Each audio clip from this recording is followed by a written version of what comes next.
It's so heartbreaking to not place decent after placing so well and losing the situation. I personally wanted to go home. You work so hard, you feel like you're good, and it's all gone.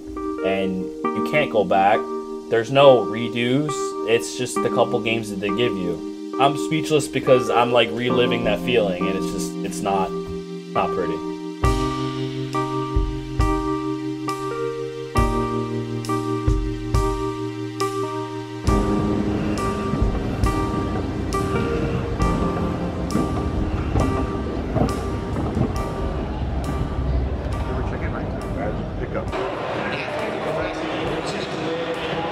My name is Joshua Wright and my gamer tag is Lemon Puppy, and I play for SetToDestroyX. Our expectations, although not low, they weren't like super high because we're not top caliber team right now, but we've definitely been putting in a lot of practice, so we expected to do well against most teams and hopefully pull an upset. Not being looked as like the best, it gives us the opportunity just to make upsets and then everyone's impressed for a time, and you don't have to live up to standards, although that helps. Having knowing you have to do something, it'll help motivation wise, but knowing that if you beat a bigger team, that's enough motivation to just keep on practicing every day. So in our pool, we were the 2nd seed. Flipside Tactics was the 1st seed. We finished our first match fairly easily. We had no problem there. Then we went on to play Flipside Tactics, who has always been one of the best teams in Rocky League since the game came out. They're a European team, and we actually did really well against them. We took them to 3 games. We ended up losing in the end, but it was really good to be able to play a team that we've all looked up to for a long time and actually give them a good match. Competing against Flipside was very difficult because they're all really skilled and they've been around for a really long time, longer than I have. But I think we did really well against them. We tried to keep up their pace, and overall it was kind of proving more confidence. It was confidence for us. Going into our top 16 pool, there were a lot of really good teams, most of which we had faced before.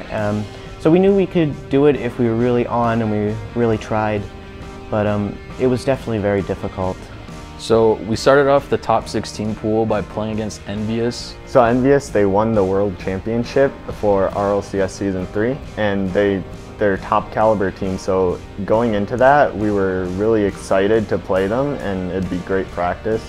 So we planned on playing really aggressive and then just getting as many goals as we can, because that's what we kind of struggle with, but as long as we keep the momentum going, we can still get goals. We got all the way to Game 5 and just barely lost, but it was so much fun playing them.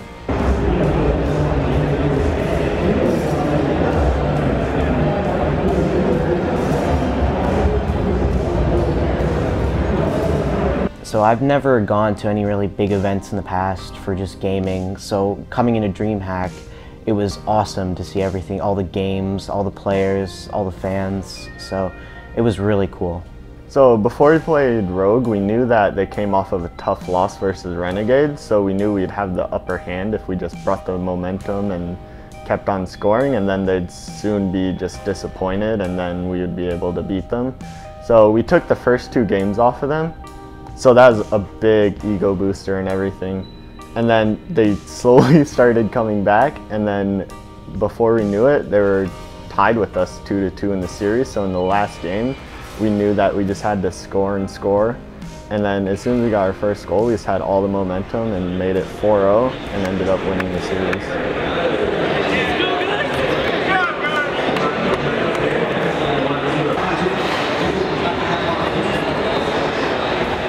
So we hadn't played on main stage throughout the entire weekend, and when we were going to play G2, that was our first time ever going up there. So going into it, we were a little bit nervous. It was something that we've never experienced before. Back in league play, G2 has always been a top team, but back in league play, they were actually the last match we played, and we almost reverse swept them. They were up 2-0. We brought it back to 2-2. They ended up taking the Game 5 against us, but it was one of the better moments that we had in league play. So we got our rematch like we wanted to.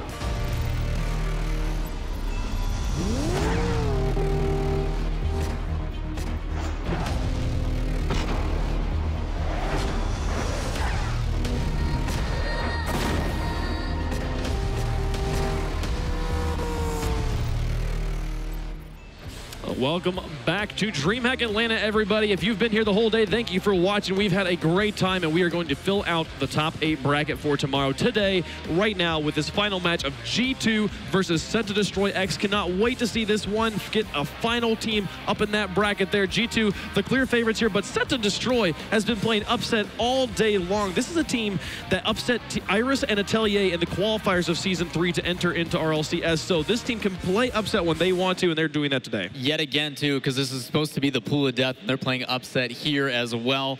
We talk about both of these teams, G2 and SetToDestroy. A lot of adversity coming in, didn't make it into the land, but they stuck together as squads, and now they're trying to fix those issues that they had. Kronovi was feeling extremely confident about it. Lemon Puppy as well. They're like, you know, we realized how defensive we really were, and we need to change that up, and it's paying off because they're bringing everybody to Game 5. Yeah, you said group of death, Envious, G2, Rogue, and themselves. Envious already qualified, of course, and I hear they took Flipside to 5 games the other day. So, I mean, I'm excited to see these guys play. I don't know if I can bet on them winning, but I'm definitely ready to see them play. But enough history. This is the final game of today's Rocket League action. One team going home and one team advancing into the top 8 for tomorrow. We have SetToDestroy versus G2 eSports. And you say how well SetToDestroy has been playing. They had to play Team Envious. Ooh, there's a nice shot from Kronovi. Actually, I think that might be Kronovi's first goal in quite some time. I think Rizzo and JNAP scored all the goals versus Envious in their previous games. A great quick reaction, and JNAP's for once unable to find the back of the net, but he's got a couple teammates to follow up. Kronovi for the block. JNAP's makes the U-turn, and he will actually indeed end up putting it in. Yeah, Rizzo's face says it all right there, as they're getting away with a lot of mistakes. But they've got more than half of the game remaining. SetToDestroy just have to get things over on the right side of the pitch. They started off quite well, and this is a great attempt. Halcyon goes right through the defense. Yeah, as you see there, fist bumps all around for SetToDestroy as they are going to get on the board versus G2. And a nice 50-50 works out in favor of SetToDestroy. SetToDestroy have a couple things to work out, but how about one for the road that will fall to the ground? G2, the first game, ready now to move into game number 2. They've moved off to Utopia Coliseum. Kickoff will be favoring SetToDestroy. JNAP's going to race back to the corner. Not a lot of boost to be found. Punching back towards the orange net, and Kronovi walks away with one, gives a couple of fist bumps. And just like game number 1, Kronovi strikes first. Halcyon continuing to apply pressure. A great slow touch from Rizzo, and it goes for a second fake as well across Lemon Puck, beat it just by a little bit more distance into the orange corner. JNAP's now in charge of clearing the ball. Lemon Puppy puts another one into his own net. Feels bad. Man, the wheels are falling off for SetToDestroy, as this is looking like a massacre for the G2 eSports squad. Maybe SetToDestroy not the best team to be on stage. They had pretty good performance over in the player area in the pit, running both Rogue out of the tournament and taking Envious to 5 games, but versus G2 on the stage, they are crumbling. G2 eSports all but on a stroll into top 8 as they're playing against a SetToDestroy team that has been playing really well over in the pit, but once they've gotten onto the stage, they are getting shut out. Oh, almost a feel-good goal there, but doesn't really do anything to change the effect of the match. G2 eSports, 1 game away from moving into top 8, getting into game number 3 of our last game of the day, deciding a top 8 spot between G2 eSports and SetToDestroy.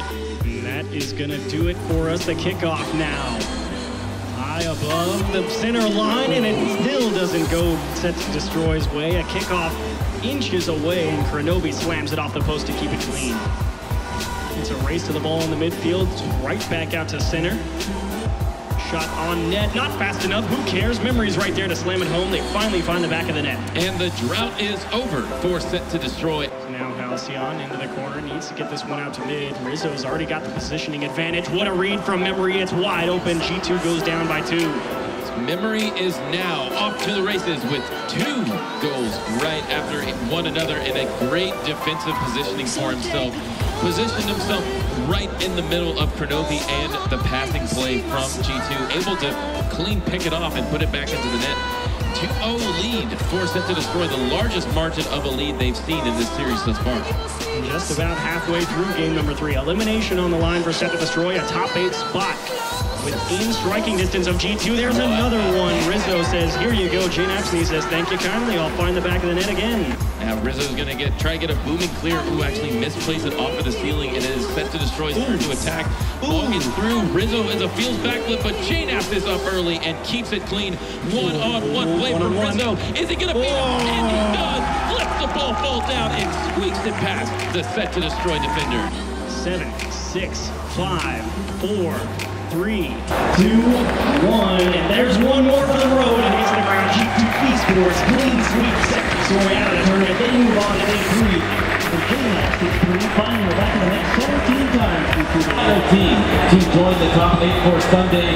What a day of Rocket League we have seen, and to cap off everything we destroyed there in the third match, come up and get the competitive, bring it to the end. Well, before walking up on main stage, it was really exciting. Like, I was really hyped. I thought we were going to do amazing. And then once I started walking up, I saw the people and the chairs and everything. And it was very scary. But we got up there, we played, we did our best. Very nervous, but it's a really good experience for the future.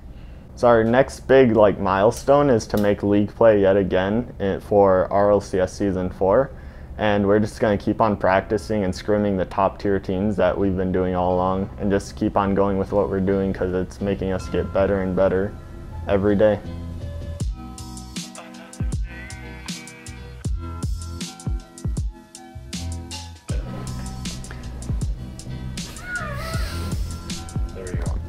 I am Chris Rugg. I go by Fallen. I play Super Smash Bros. For the Wii U for SetToDestroyX. I have been playing the earlier version of Smash since 2008, Super Smash Bros. Brawl. I played it from 2008 until around 2013, and then Smash 4 came out in 2014, and I played it on release all the way up until now.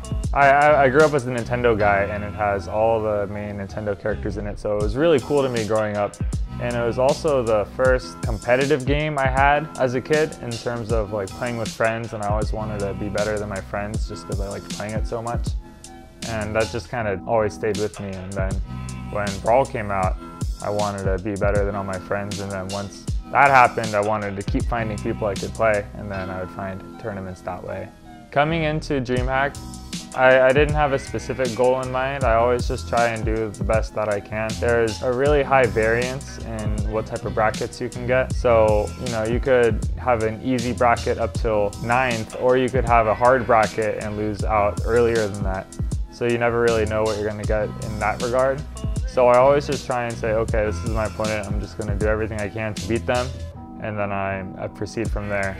As far as doubles is concerned, Rosalina is really bad in doubles. It's a very Cloud and Bayonetta-centric meta in doubles. So I ended up teaming with this one guy, Mekos. He's a Lucas player, and we did this strategy called Anubis, where you have a Lucas and a Lucario. So I was playing Lucario, even though I don't really play Lucario. The idea is that Lucario gets stronger the closer he is to dying, and it also counts your lives compared to everyone else, including your partner. And Lucas is a really defensive character who can also heal off of projectiles. So what you do is Lucario does all the work, Lucas stays in the back, and Lucario can heal Lucas to keep him fresh. And as Lucario starts to die, he gets stronger and stronger. And it can get to the point where Lucario starts killing you at 30 or 40 or really ridiculous percentage just off one hit. And as long as you can keep Lucas alive, Lucario stays super powerful. Starts still itself. Here we go into game 1. Sonic and Lucas team versus Lucario and Lucas team. Interesting, Lucas in doubles I feel like is a really nice support role. As you were saying earlier, be able to heal with projectiles, but also using those, PK fire bounces, just staying very safe, nice Zairs, easy combos. Oh my gosh, there we go. And just that Zair is really incredible for a shield pressure tool. And even the tether grab is a really solid tether grab, but oh my gosh, there we go. That's Jabe's first stock, I believe. Yes, it was J-A-B-E. Seeing that here. Oh, lots of back airs here from Fallen playing Lucario, right? Yes. Yeah. If you see, one of the most interesting things about this match is the amount of percent that Mekos has compared to Jade. Mekos is making sure that when they have the blue team isolated, they heal as much as possible right there with the force ball. And Fallen basically being a stock down at 96, he's going to have a lot of his aura pretty much on deck right now. Oh, Jabe, unfortunately going under the stage. And, falling down to his last stock, but that's almost helpful when you're Lucario. That's definitely helpful with Meko still having 3 stocks here. So, wow. Fallen just took out that stock. With an up air at like 100. Yeah, but I mean, if he has 0%, you can't multiply anything. So, multiply 0 or anything by 0, you just get 0. So, having it at 0 not going to help him. That up smash going to kill Sonic. Look at the 60s it looked like. Back here, oh my god. Well, they're putting on a clinic right now, showing how good Lucario is with doubles. Oh my gosh. It's going to be really scary to see how early Almar's going to lose his stocks as well.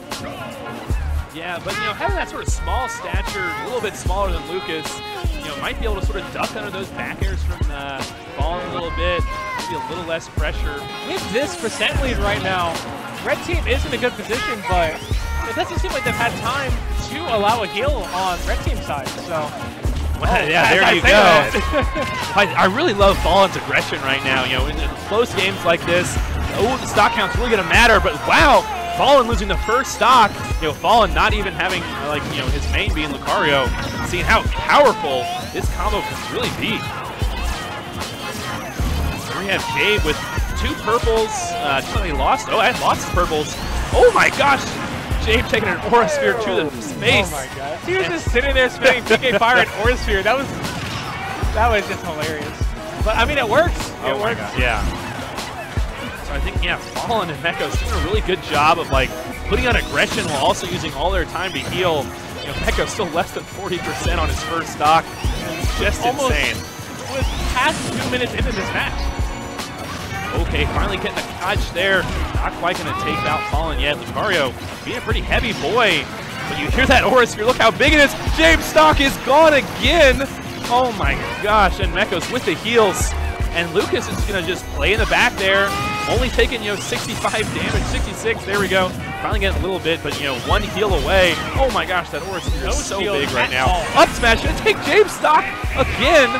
And here we see the 3 stocks to 1. Oh my gosh. Meko's doing such a great job. They're going to heal some more. Wow, just the movement is incredible on Mekos right now. Healing everything so safe. They want to get him down to 0% before this game is over. Chess is just... Oh, he's at 0! Okay. Oh my god. So do you call it a JV3 if he has 0% at the end of the match from healing? I guess. One more of those will heal to 0. My god, his movement's so good. He's just doing it so safe in the. Oh wow, nice trade there into the up smash. Not ending with 0%, but that's incredible. That was a very good Aura Sphere placement there. Realizing the direction that Sonic was going.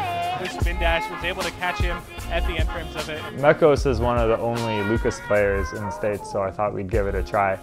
And we ended up, I think we got 13th in doubles, which, I mean, it's not fantastic, but it was a lot of fun to do, and I don't play Lucario, so I'm not looking for a specific placing in doubles either. So we ended up getting some people with the Anubis, and it was a lot of fun. So for singles, once I played Manny, that was to make it into top 32 on winner's side. I had a really convincing game 1 against Manny, and I had a pretty convincing, I had what looked like a convincing game 2, and then he just started to come back on me, and I don't really know what happened, but he actually made a huge comeback, and I lost game 2. And then game 3, the same thing almost happened again, where I had a really big lead, and then he almost brought it back, but then I killed him. And I could tell something was a little off with my play after that, but either way, I beat Manny, and I make it into top 32. And this is when I was projected to play MK Leo, who's considered second best in the world right now, but he ended up losing early to this guy Vinny, who is also a longtime player of the community. Vinny, he lives in the tri-state region, and he plays a lot with DeBuzz in Sheik Rosalina matchup, so he knows Rosalina a fair amount. So I knew I would have my work cut out for me, even though it wasn't Leo. It was still going to be a very tough opponent. So I played Vinny, and I win game 1, and I had a pretty big lead at the start of game 1. And then game 2 was really close, but he won game 2, and then games 3 and 4 he won pretty solidly. So there's some stuff to work on there in the Rosa Sheik matchup, but he plays the matchup very well. All right, let's get it on. Vinny versus Fallen right here. Now I know Fallen has an extensive amount of matchup knowledge right here. You think about the fact of where he resides in SoCal, man. Void and K9, two immaculate Sheiks right there that he gets to play against probably on a pretty consistent basis right there. So no shortage of matchup experience for him. And then you look at Vinny. He actually plays Rosalina himself. Definitely gonna know the intricacies of this character pretty well right here. Yeah, I'm trying to slick it first, man. I like it. I mean, you've been slipping it in, but I mean, I've been noticing. Don't think I'll be noticing vocabulary. Always trying to elevate the game a little bit, man. Oh, great catch by Fallen. He knew exactly where Vinny was going right there. It is not looking great for Vinny by any means. I mean, he's still not been able to get the stock off a very, wow, okay, well, very dead movement that time. I was going to say, very alive Rosa to work that up tilt. Would have been nice for him. Yeah, there's been a couple opportunities right there. Vinny should have been able to get some percent right there, but he gets the grab right there. Oh, but comes down to a big hit from Fallen. He is moving right here. Okay, still living, but just barely. And yeah, definitely not going to live that one. I like the fact that he came down with an aggressive option, but, you know, Fallen only had to get right under him, hit him with that up smash, and that worked out in his favor. So 1-0, Fallen inside right now. That action, about that tomorrow. Either way, good stuff here to Vinny. You know, get himself on the board, Fallen. Obviously, go for the Lilat as Manny said. Let's see what happens here. Obviously, Rosa having more platforms kind of sit under this kind of thing that they like to do. Didn't know she was actually tall enough to have her head sticking out over the side platform, so might be a problem. I can see him get scooped up with a down tilt.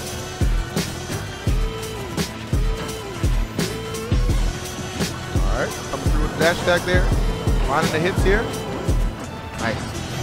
All right, controlling this right side is Vinny. And trying to get back on stage again. I mean, Vinny cutting out all these options, but that's just the thing Sheiks can do. That jump back equaler covers so much. Usually if you see it hit, you might see that bounce hit right after. So. Vinny just known to make things so difficult for opponents, especially when they're recovering there. Fallen being no exception. They swatted around a little bit right there. Great up smash. Okay, it looks like he was going to fake shot that time. Probably expected to roll on, but oh! Should be enough, yes. Yeah, but if you have to kill with a 4 there, man, you definitely way out here. And also, we heard the start of a up smash, so. This has been the struggle for Fallen. He really hasn't been able to get anything going. Vinny's offense has just been pretty much just remarkable here. Just really showing a mastery of his matchup against this character. Great catch, able to find the 2-frame.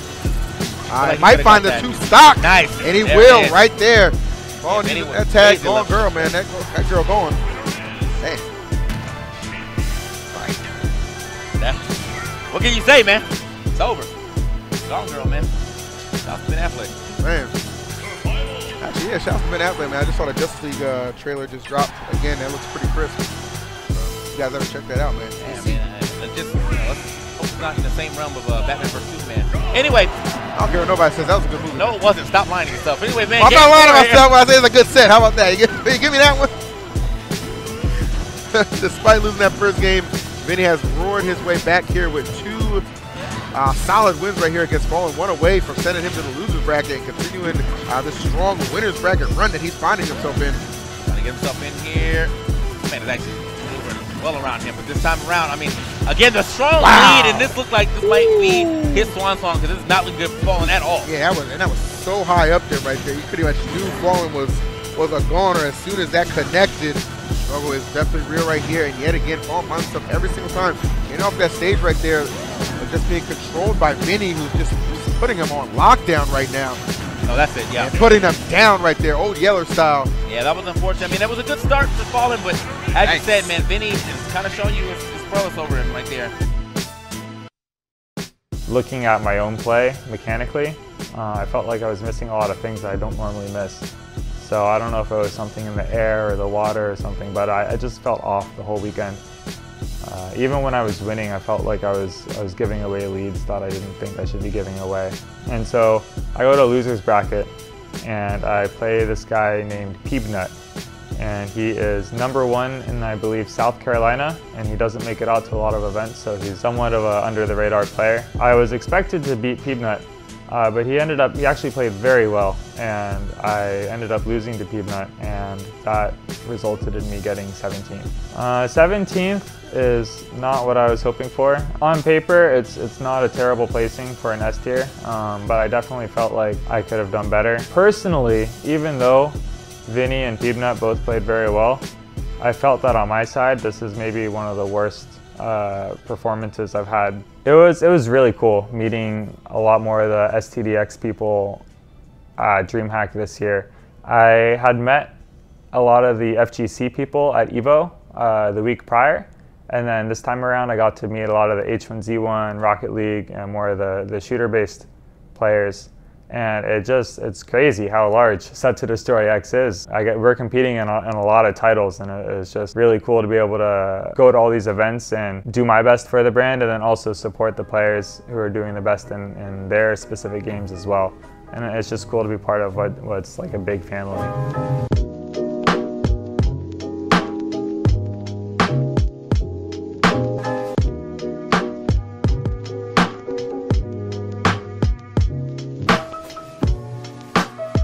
My name is Doug Wolf. My naming game is Doug is Raw, and I play H1Z1 for SetToDestroyX. My expectations with coming into DreamHack were really high. We expect to go there and to dominate, honestly. We all constantly play this game with a repetition every day, stream all the time. Some of us work, some of us don't, but we're always playing this game. And our practice schedules were so strict. Every night we played for about 4 to 5 hours, constantly practicing our strats, practicing everything, call outs, figuring out who our leader was in game, everything for this tournament. It needed to be perfect. Practice schedule was every day. We played a lot. We put a lot of work in because there's a lot of change to the game and how the game was played. We're, within a month before a massive tournament, so we were all just struggling for a while, and then we finally got our pieces together and actually knew we could do good and definitely top 5 and even win. We had pretty high expectations going in, and we knew what we could do. We were pretty hard on each other about it up to that point because we wanted to win. In order to qualify for the finals of the H1Z1 Elite Series at DreamHack, we needed to place in the top 3 of overall scoring across 2 games. This means we had 2 chances to score as much points as possible by surviving in the arena. The longer you survive, the more points you get. Yo, Doug, hit a yeet. We know who is advancing from Group A. Now it's time to figure out who is going to move forward from Group B in the H1Z1 Elite Series. My name is Rich Campbell, and I have the pleasure of being joined by Supersonic. I'm ready to jump right into this one. Yeah, guys, this one's going to be nuts. This Group B, much like the story yesterday, Group B is a scary group of teams. Stacked. It's stacked. I mean, it's not saying that Group A is not stacked, but Group B's just got 1 or 2 more of those teams that are more the big names, and it's going to be an absolute bloodbath here. This is going to be crazy. There's going to be some upsets, I think. But we should talk about the teams that are actually going to be jumping in, because this is the first time we're going to get a look at them. Yeah, absolutely. So, I mean, we've got a ton of teams here. Big teams out there.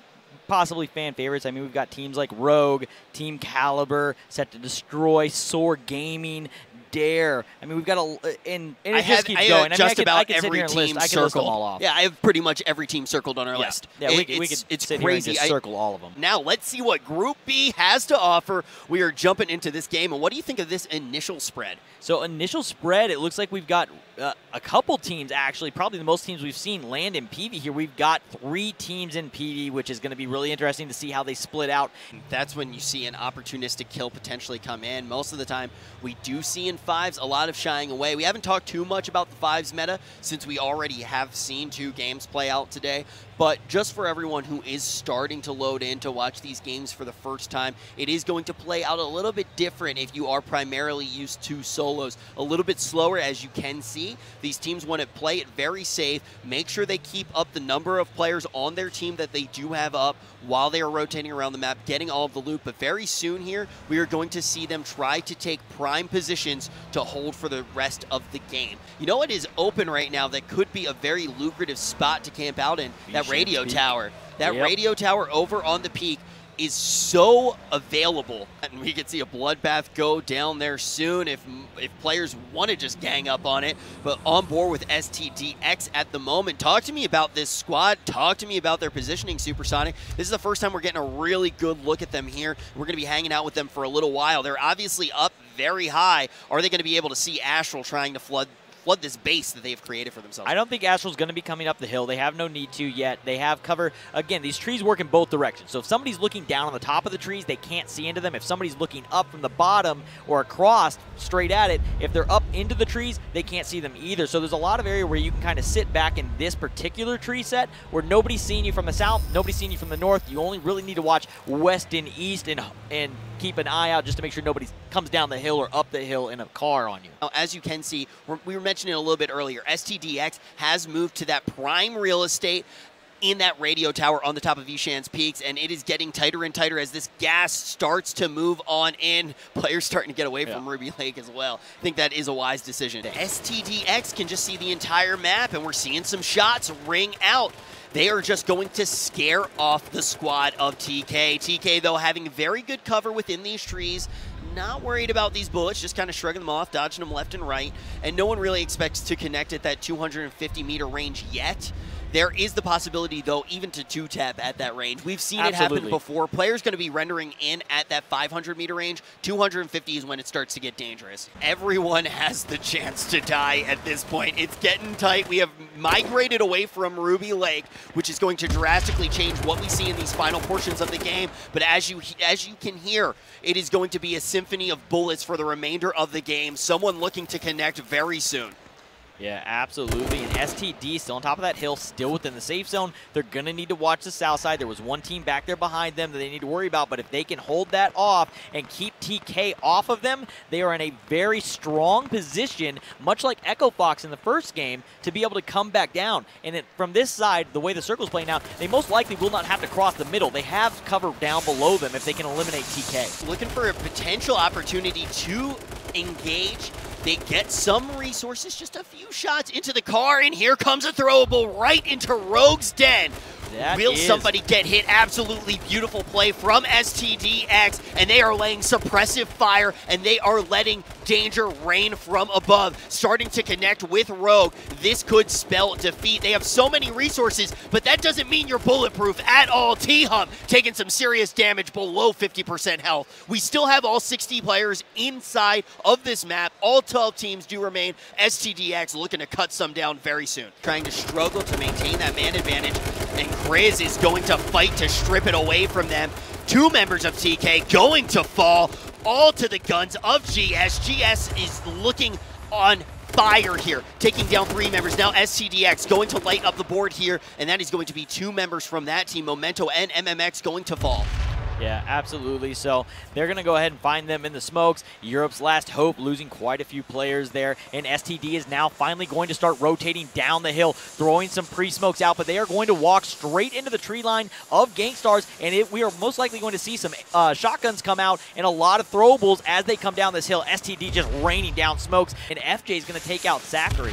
Here we go, running into the smoke here, looking for that fight. We're starting to see Astral get some kills on the board, but also dying as well. It could go either way. Cloak was starting to heat up, but gets cut down to size by StDx.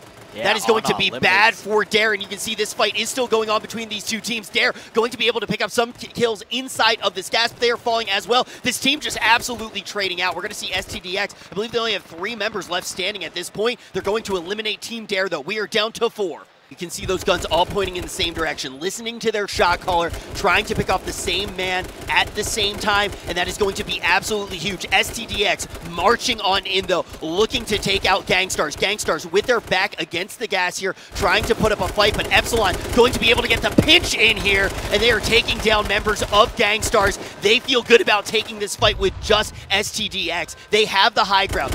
It looks like only Flinch is going to be left remaining. Will he be able to take down Mikey? He loses his body armor. He still does have that helmet, but fire raining from above from Epsilon. They're going to be able to take them out easily. Just 2 teams remain. And we do see explosive tips again coming into play here in 5s at the finish. We've got a 5-on-3 situation. I would give this one to Epsilon. They've got a lot of zone denial, cover denial. They're going to take it down to 5-on-2. Doug is raw, going to drop this Splintexify on a headshot there. Mikey having to stop to heal, and we're going to see some denial going in with those explosive tips. Mikey now going down to a grenade, and we're going to see Epsilon just push to finish.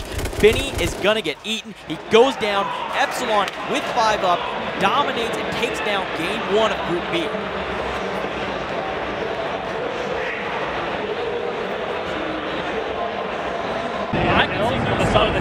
came in when they were right close. Yo.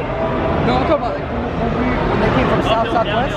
I can see the smoke. I laser chance right there. Oh no, not you guys. No. No, I'm talking about we were still up top. When they ran to the bridge. Yeah, when they ran to the bridge. I couldn't hit them, bro. It's just like, and then we went down. And I found my range.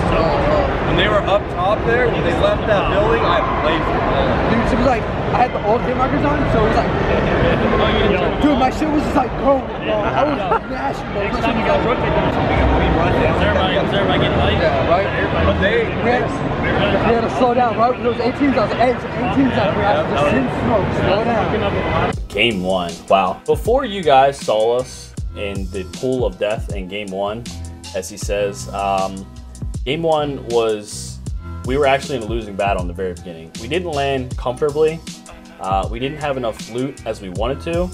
But we found a ride out really quick. And once we got the ride out, we were able to get all the loot we needed. It was about 20 minutes in that we knew that about the third or fourth safe zone is when it completely centers. And by that time, you need center safe zone. So it was with All-Know's call that we immediately found the top of the mountain where you all saw us perform very well. And once we were up there, we just waited until we needed to act. We didn't shoot if we didn't need to shoot, and we just got things done. Once it got a little hasty down the hill, that's fine though. We all stay calm. Like, there's never any scared moments or panicky. There's never any times where we're not talking. So we always keep each other motivated and keep each other in the game and serious and where we need to be. The calls were made to win the turnaround, take fights, turn the other way, take long range fights, shoot up on top of the mountains. We had Game 1 secure. How the safe zones have changed and what we had to change our whole game plan to was we would let the first safe zone appear and then close, and then once that second safe zone appeared, that's where we would make our dive. And the second zone showed up. We were far north, and it showed the mountain and that big radio tower, and I was like, dude, if we can get the side of that or on top of that mountain, we were gonna have excellent position, and if we race there and get there first, which we most likely will, we'll have a great chance. And the guys were on board right away, so let's do it, let's go. So we hustled on up. We actually had to dive through probably 2 or 3, maybe 4 teams until we actually found a path and a way up there and snuck up to the radio tower, claimed our position, and then basically sat out there, you know, and got eyes on everybody. And we knew exactly that was our game. We were in complete control, and yeah, we did excellent. We did lose, in my opinion, to a little RNG, but I mean, second place first game with all the nerves and the stack group and the new roster and this, like, we were just absolutely stoked on the second place outcome. The guys played excellent. Couldn't have asked for a better game 1 other than getting first place. We all got up and literally like just started hugging and high-fiving and fist bumping. It was just everything. We got up, walked away. It was like we left our game playing bodies in the chair and a ghost of just the hype just lifted out, and just we walked around. We literally fronted like we knew we had won. Even though we got second is a very top tier placement when there's only 2 games. We are 1 game away from knowing all of the players that are going to be qualified for all of the final matches. We are getting so close. This is going to be the last qualifier match, and we are about to jump in. This is a bit of a cleaner spread this time around. We're seeing StDx right out of the gates, and this is one of the teams that really praised their positioning. You mentioned a few things that they could have potentially tightened up, but it looks like they are going to have some serious advantage right now with the way that they're going to be able to loot. Yeah, they're going to land. They're going to get a car very early. A lot of loot here at the PD there in or the police department in PV. So they'll get a decent amount of loot there to start, and it didn't look like anybody was around them. So they're going to have a lot of shops right around that area, a grocery store. They should be fully kitted. They should be kitted early, and expect to see them moving for the safe zone. If there's a safe zone that has a guaranteed spot that is the best, expect to see them moving there early. Definitely a wise move, but being a little bit spread up is going to pay off in some ways. Going to be able to hit more points of interest at a much faster rate. But StDx, You got the whole squad up in this ride. Yeah, they've got one vehicle here. They're right 5 deep in it. But as we saw the slow plane there coming towards the safe zone, and that's going to be the first airdrop of the game. And we'll see where that one ends up going. And StDx all along this road, jumping all about. Yeah, STD just using some of those barricades that I've talked about before. A lot of areas to kind of move around. However, it is very pinchable, and you typically only have 2 locations to get out of if you do get hit. If you get pinched, your only option then is to either hope that the other 2 start shooting each other, or jump off the bridge, which is going to give you some fall damage, and you're still stuck underneath the bridge with nowhere to go. Jumping on board with Mikey from StDx. First time that we've seen him in a little while, and he's got his binoculars out, getting a little bit cheeky, trying to get as much intel and information as he can. This dude, absolutely a dedicated player.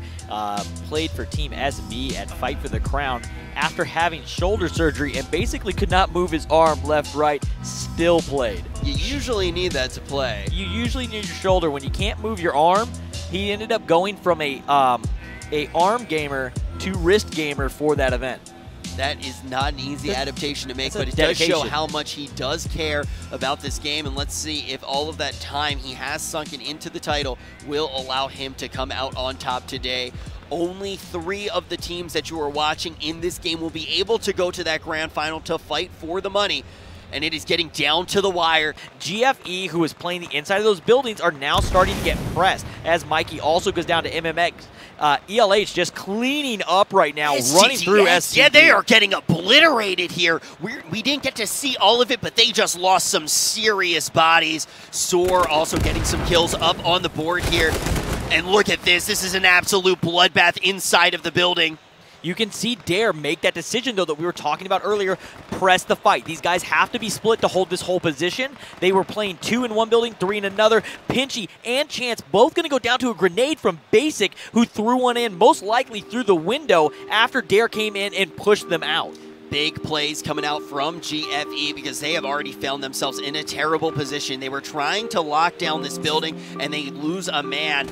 Now they are going to fight to keep it. A member from StDx is going to go down. It's going to be Class. Class feeling that pinch play that happened to him in solos yesterday. Never liked to go out that way. He had nowhere to go. There was no way to fight your way out of that one.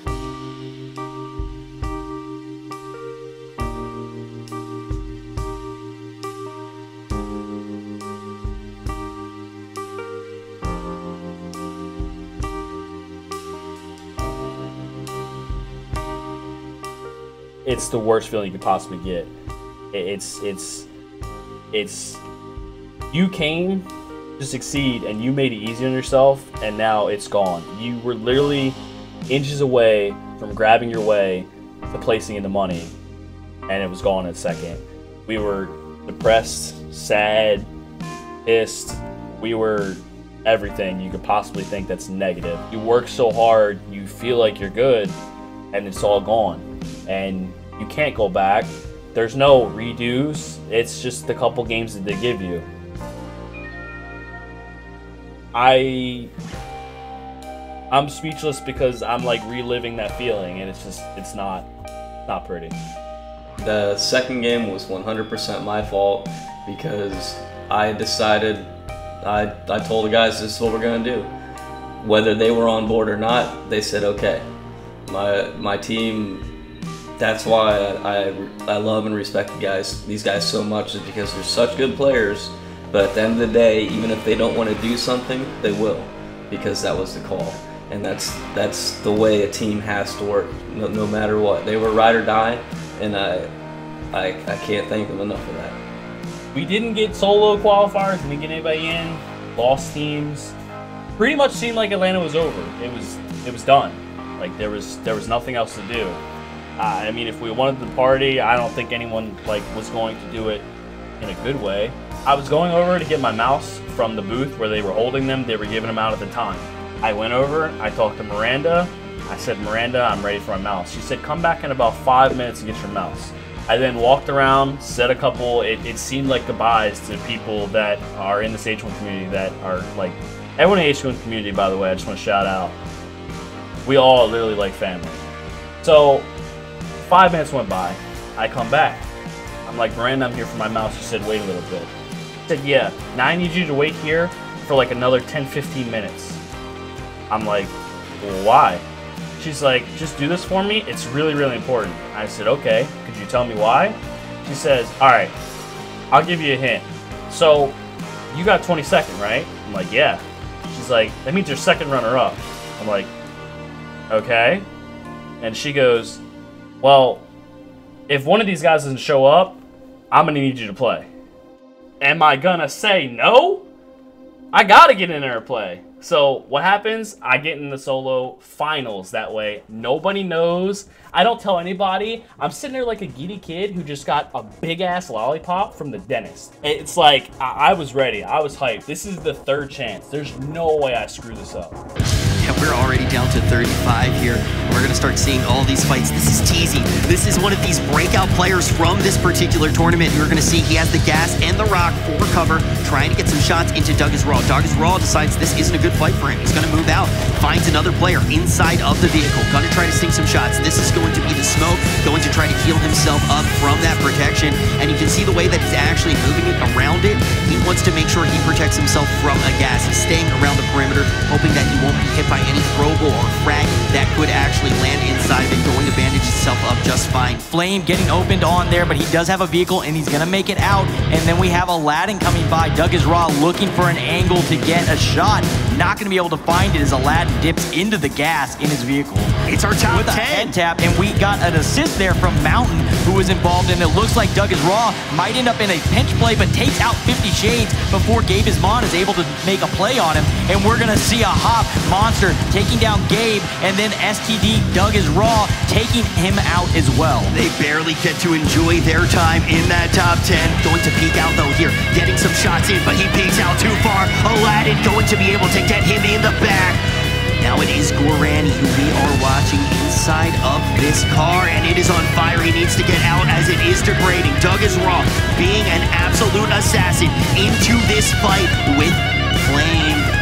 Yeah, Flame Hopper here is going to have to be forced in. And Mountain going to come in looking for the kill, but Doug is going to pick him up. Mountain trying to make a big play and just come in and clean up two players, and then Gorani's going to drop Doug, and we are down to two players. We are going to see Aladdin versus Gorani. Gorani here has a helmet of his own, moving around the trees, trying to close the space. We're going to see a connection, down to 50% for Aladdin. Another one, going to connect right there, but Gorani's helmet is off. They are back even in this. Maybe one extra shot into Aladdin. He may be up by one. Now closing the space. Aladdin going to go down. Gorani going to take first place in this first game of the grand final. Give it up for him. And if you ask me if we were going to see either of those players in that final skirmish, I would not have guessed it. They both look absolutely phenomenal.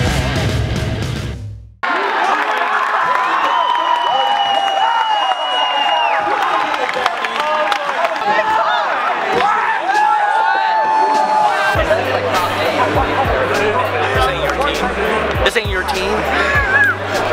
That's pro player Doug is Raw, okay? I'm not unlucky. How you feel, homie? I'm fucking stoked as fuck. You're hyped? Dude, I'm hyped. Yeet!